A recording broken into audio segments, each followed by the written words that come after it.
Salut à tous, bienvenue sur la chaîne YouTube pour une nouvelle vidéo. Aujourd'hui c'est un jour heureux. La Côte d'Ivoire disputait aujourd'hui son premier match. Elle faisait son entrée en lice dans la compétition et ça s'est très bien passé. Une victoire 1-0, c'était l'essentiel. Il fallait prendre les 3 points dans cette poule relevée. L'Afrique du Sud était l'équipe quand même, au moment du tirage, c'était l'équipe la plus relevée parmi les équipes qui étaient dans le chapeau 3 et il fallait faire très attention à cette équipe. Le piège d'Afrique du Sud a été passé avec succès. On est heureux aujourd'hui, la Côte d'Ivoire pour les 3 points. Il fallait vraiment prendre ces 3 points aujourd'hui pour ne pas se mettre dans la difficulté. Générique et on revient pour plus de détails.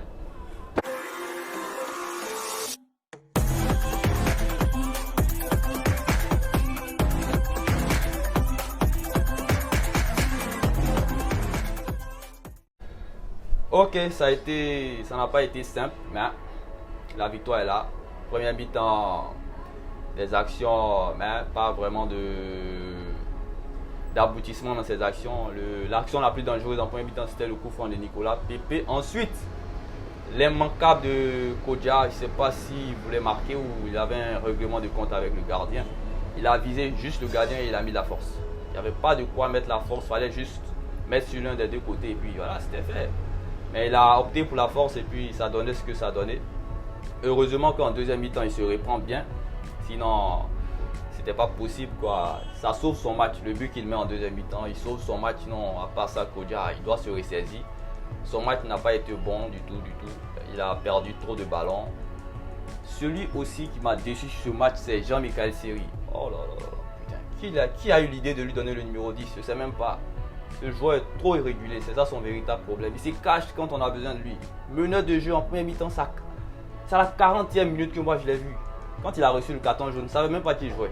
40e minute, toutes les 40 premières minutes, Seri, on ne l'a pas vu. Pour un meneur de jeu, quand même, il doit revoir sa copie. Ça n'a pas été du tout à la hauteur de celle qu'on attendait pour quelqu'un qui était placé en 10 pour mener le jeu de son équipe. Il a été trop absent. Heureusement que les 3 points ont été pris. Ça n'a pas été simple, mais on va retenir la victoire aujourd'hui. La défense s'est bien comportée. Rien à reprocher. C'est bon dans l'ensemble. On peut améliorer certaines choses. Le deuxième match, il faudra vraiment... Ça sera le Maroc. Le Maroc a raté son premier match. Ils ont eu les 3 points, mais franchement, le contenu était vraiment mitigé. Voilà. Pas pour autant aussi qu'il faut les prendre de haut. Le deuxième match, ça sera un tout autre match. Faudra rester concentré parce que le Maroc, Hervé Renard les dirige. J'ai trop peur de cet entraîneur.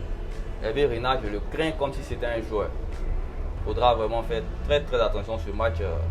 On va vraiment se jauger avec le Maroc. On saura vraiment le niveau qu'on a. Ce match sera très décisif pour la suite du groupe. Faudra rester concentré. Donc aujourd'hui, on est heureux. On va savourer jusqu'au deuxième match des éléphants. Cette vidéo n'était même pas prévue, mais je suis trop heureux de la victoire des éléphants. C'était un match très piège. Si on ne gagnait pas aujourd'hui, la suite allait être compliquée. On allait se mettre une pression de malade. Une défaite aujourd'hui, le deuxième match contre le Maroc. Imaginez s'il y avait défaite contre le Maroc. Le Maroc, c'est pas simple. Hein. Quand tu gagnes d'entrée, voilà, tu abordes la suite de la compétition avec un certain calme. Voilà, les 3 points d'aujourd'hui étaient vraiment nécessaires et importants. Ça va donner la confiance au groupe. Ils vont se libérer pour la suite. Donc, c'était un peu ma réaction sur le match. Et puis, Sérédier, gros match. Kessé, les gens l'aiment pas en général. Je sais même pas. Moi, franchement, aujourd'hui, Kessé, si tu le critiques, c'est que vraiment, tu n'aimes pas sa tête. Il n'a pas fait un match extraordinaire, mais il a été là, il a récupéré, il a fait les fautes quand il fallait les faire. Voilà, Kessé, aujourd'hui, il a mis l'impact au milieu. Lui et Sérédier ont assuré. Après le but, rien à dire. Après, les détracteurs, ils disent toujours ce qu'ils veulent. Hein. Kessé aujourd'hui, franchement, gros match. Au mieux, il a été présent. Maintenant, ce qui m'a un peu gêné dans ce match, c'est le coaching de Kamara Ibrahim. En deuxième mi-temps, on ouvre le score. Devant quand même, Kodja, il était cuit, fatigué. Gradel, cuit. Il ne fait pas de changement. Normalement, il aurait dû faire rentrer Kodja dès la... excusez-moi. Il aurait dû faire rentrer Wilfried Bony dès la 70e ou à 15 minutes de la fin pour profiter des espaces laissés en compte. Parce que les Sud-Africains commençaient à être de plus en plus menaçants. Ils sortaient plus pour essayer de revenir au score. Il n'a pas fait de changement. Il a attendu jusqu'à Dans les 10 dernières minutes, c'est là qu'il a fait les premiers changements, je crois. Hein. Wilfried Zaha et ensuite Maxwell Cornet et Doumbia sont rentrés, mais c'était un peu trop tardif à mon goût. Quand tu mènes un 0 comme ça et l'autre équipe commence à sortir, faire entrer des joueurs frais, profiter des espaces que l'équipe adverse va laisser, parce qu'un joueur qui est frais peut faire plus de différence qu'un joueur qui est un peu fatigué déjà. Donc cette partie du coaching, moi ça m'a un peu dérangé franchement. Pour l'ensemble c'est bien, ils vont s'améliorer au fur et à mesure que les matchs vont avancer, c'est comme ça. C'était pas simple.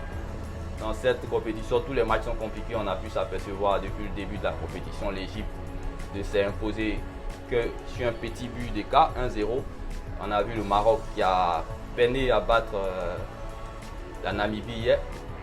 Aucun match n'est simple, voilà. À part les matchs du Sénégal et de l'Algérie qui eux, pour le coup, ont vraiment maîtrisé leur sujet.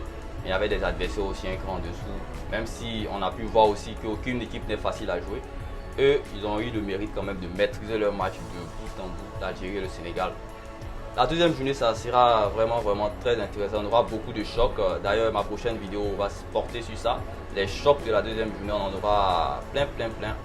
La prochaine vidéo, c'est mercredi. On va en parler de ces chocs de la deuxième journée. Si tu as kiffé la vidéo, n'oublie pas de t'abonner. Like la vidéo, commente et puis donne tes impressions en commentaire. Comment tu as trouvé la performance des éléphants aujourd'hui. Et puis on se retrouve pour la prochaine vidéo. Break.